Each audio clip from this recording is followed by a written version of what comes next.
Start. तत्व के आवर्ती गुण में हम लोग आवर्तता गुण का अध्ययन आज करेंगे। किस प्रकार आवर्तता के गुण में आवर्त में चले या समूह में चले तो कैसे परिवर्तन होता है। तो पहले हम ये जान लें कि परमाणु क्रिया क्या है। तो परमाणु क्रिया है क्या, पहले हम इसकी चर्चा कर लें। तो हम जानते हैं कि परमाणु क्रमांक के आधार पर डिफरेंट साइज में होते हैं। जैसे सोडियम का परमाणु ले लिया गया तो इसमें सोडियम के परमाणु में 11 परमाणु क्रमांक होता है। उसको बांटेंगे 2, 8 और 1। मीन्स ये आपका नाभिक है, ये पहली कक्षा, ये दूसरी कक्षा और ये जो है तीसरी कक्षा।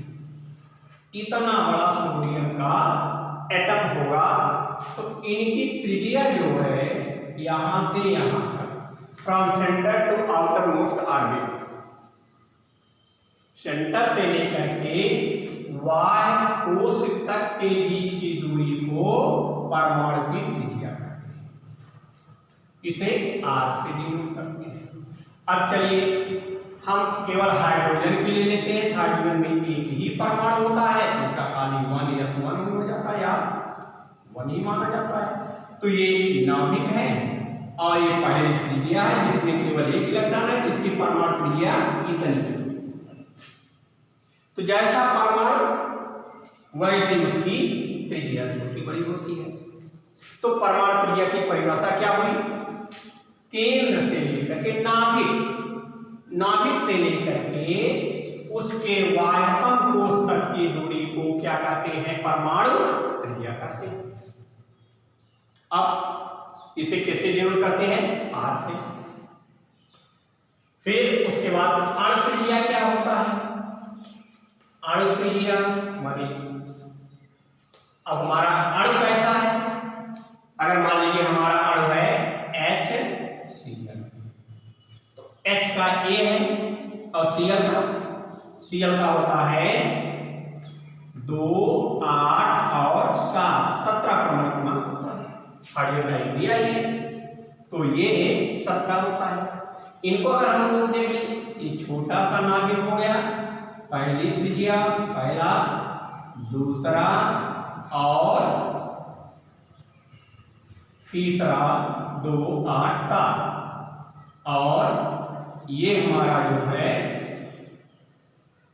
हाइड्रोजन का है।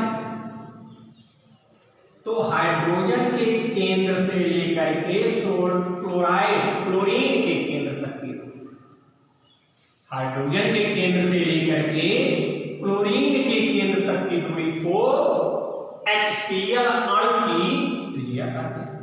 ये R1 है, क्लोरीन की R2 है। अगर हम HCl की निकालें तो R1 plus R2 upon half कर देते हैं, तो ये इसकी हो जाती है HCl अणु। तो परमाणु त्रिज्या क्या है? नाभिक से लेकर के वायतम कोश तक की दूरी। अणु त्रिज्या क्या है? अणु में भाग लेने वाले परमाणु के त्रिज्या का औसत मान जो होता है वो अणु की त्रिज्या होता है। अब क्लोरीन अगर है, क्लोरीन Cl2 अगर है तो 2 Cl2 को जोड़ लीजिए। एक Cl यहां से यहां तक हो गया, इसमें 2 इलेक्ट्रॉन, इसमें 8 इलेक्ट्रॉन और इसमें 7 इलेक्ट्रॉन और अगला एक फिर जुड़ जाएगा। 7 इलेक्ट्रॉन, 8 इलेक्ट्रॉन, 2 इलेक्ट्रॉन और 1। यहां से लेकर R1, R2, Cl2 की परमाणु त्रिज्या क्या हो जाएगी? R1 प्लस R2 अपॉन, मतलब कोई भी चाहे समान हो चाहे असमान हो, अणु की त्रिज्या जो होती है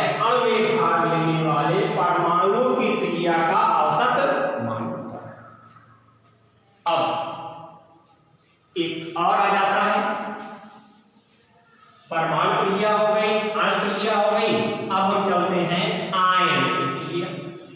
आयन दो प्रकार के, आयन प्रतिक्रिया क्या है? आयनिक प्रतिक्रिया, आयनिक प्रतिक्रिया। तो आयन क्या होते हैं? आयन है आवेशित अणु या परमाणु। क्या कहलाते हैं? आयन कहलाते हैं। अगर उन पर आवेश है तो वो कई में है तो अणु हो जाएंगे, अकेले हैं तो परमाणु हो जाएंगे। जैसे CO3 यहां आवेशित अणु हो गया, कार्बोनेट आयन हो गया। इसका क्या नाम है? कार्बोनेट आयन हो गया। और यही अगर एक कर दिया गया तो क्लोराइड आयन हो गया, क्लोराइड आयन हो गया। मतलब आवेश अगर आ गया, सोडियम हो गया तो क्या हो गया? सोडियम आयन हो गया।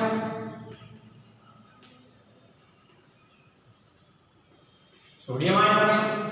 और अगर Al हो गया तो एल्यूमिनियम आयन हो गया, एल्यूमिनियम आयन हो गया।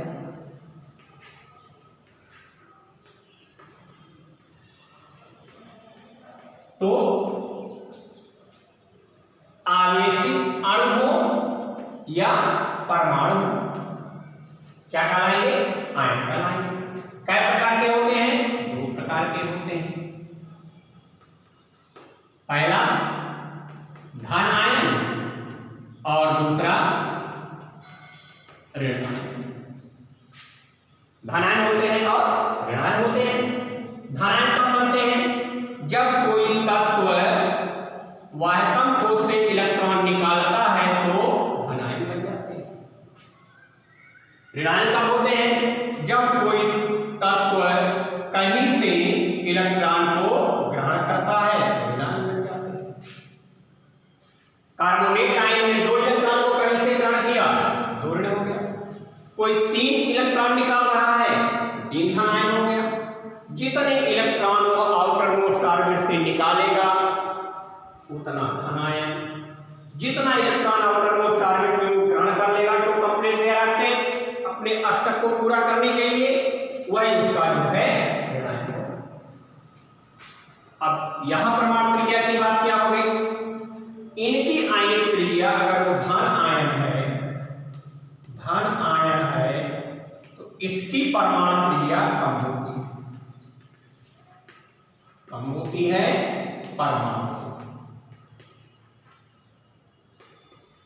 किसी भी धन आयन की क्रिया उसके परमाणु से सदैव क्या होती है? कम होती है।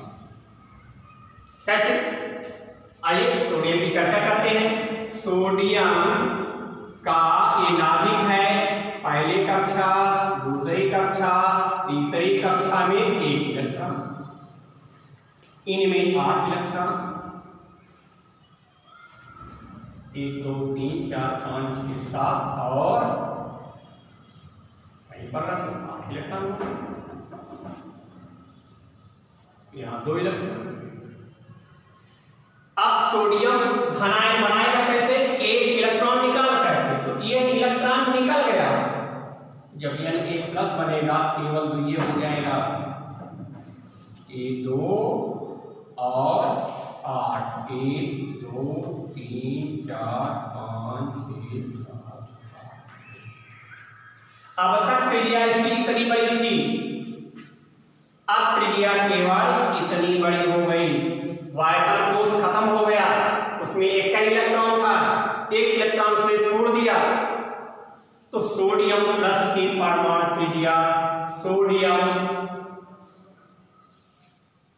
परमाणु के त्रिज्या से सदैव कम होता है। अगर ये प्लस है इसका वायतन कोश गायब, वायतन कोश नहीं है, केवल अष्टक पूरा है इसका, 2 इलेक्ट्रॉन और 8 इलेक्ट्रॉन। इसका इलेक्ट्रॉनिक विन्यास हो जाएगा 10 सोडियम 2 और 8। अब इनका कितना हो जाएगा? 2 8 और 1, वायतन कोश गायब हो गया। तो सदैव धन आयन की क्रिया जो होती इसके परमाणु से सदैव कम होती है। लेकिन ऋण आयन क्या है? ये ऋण आयन की क्रिया जो होती है वो बढ़ जाती है, जिससे परमाणु, क्यों? क्योंकि एक इलेक्ट्रॉन उसमें समा गया, जब इलेक्ट्रॉन आया, इलेक्ट्रॉन का द्रव्यमान है, और द्रव्यमान जो होता है वह घनत्व को घटा देता है, आयतन बढ़ जाता है, फलतः उसकी परमाणु क्रिया भी बढ़ जाती है। तो ऋण आयन की परमाणु क्रिया अधिक हो जाती है परमाणु से, लेकिन धन आयन की परमाणु क्रिया कम हो जाती है, सदैव कम होती है, हमेशा जान लीजिएगा। क्योंकि धन आयन में इलेक्ट्रॉन निकलेंगे, और जब इलेक्ट्रॉन निकलेंगे तो आउटरमोस्ट ऑर्बिट खत्म हो जाएगा। अब हमारा सिस्टम ये है कि ये परमाणु क्रियाएं जो विभिन्न प्रकार की हैं, चाहे परमाणु क्रिया, चाहे अणु क्रिया, चाहे आयनिक क्रिया, क्या है ये top to bottom, left to right क्या परिवर्तन होता है? तो याद रहे कि परमाणु क्रिया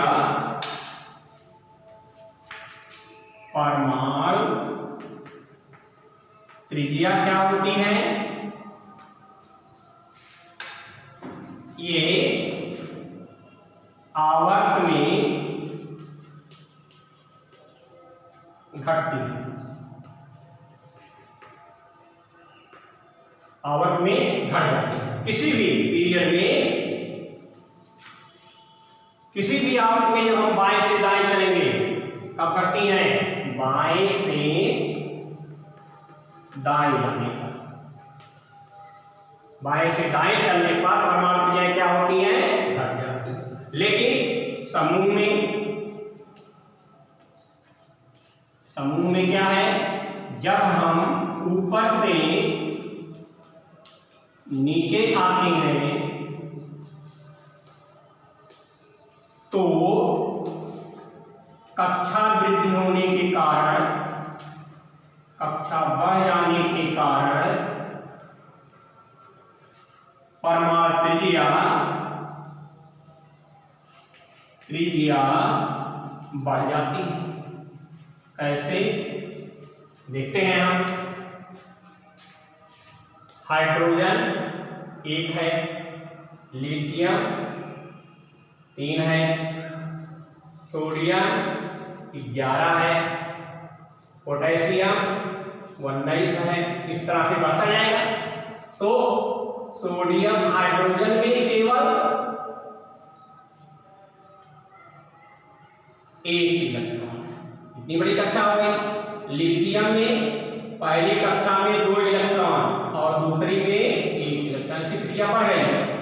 सोडियम में आ जाइए, ये इसका नाभिक, पहली कक्षा, दूसरी कक्षा और तीसरी कक्षा, सोडियम की क्रिया ऑटोमेटिक बढ़ गई। यहाँ पर क्या होगा?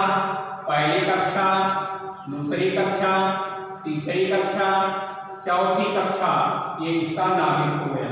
नाभिक को छोटा भी दिखा सकते हैं, बड़ा दिखा सकते हैं। तो इनमें 2 इलेक्ट्रॉन, इनमें 8 इलेक्ट्रॉन, इनमें भी 8 इलेक्ट्रॉन, इनमें 1 इलेक्ट्रॉन, इनमें भी 1 इलेक्ट्रॉन, इनमें 8 इलेक्ट्रॉन, इनमें 2 इलेक्ट्रॉन। इस तरह से कक्षा बढ़ रही है। यहाँ केवल 1 कक्षा है, ये यहाँ पर 2 कक्षाएं हैं, यहाँ पर 3 कक्षाएं हैं, यहाँ पर 4 कक्षाएं हैं। जैसे जैसे हम टॉप टू बॉटम आते हैं, कक्षाओं की संख्या बढ़ती चली जाती है, फलतः उसकी परमाणु क्रिया भी बढ़ जाती है। हुआ क्या? समूह में जब हम ऊपर से नीचे आएंगे, किसी भी समूह में, जो हमारे 18 समूह बने हुए हैं, किसी में भी जब हम ऊपर से नीचे आएंगे तो कक्षा बढ़ जाती है, और कक्षा बढ़ जाने के कारण उसकी परमाणु क्रिया भी बढ़ जाती है। लेकिन जब समूह आवर्त में चलेंगे तो बाएं से दाएं जब चलते हैं तो परमाणु उसी में समाहित होता है, अलग कक्षा का निर्माण नहीं होता है, इसलिए परमाणु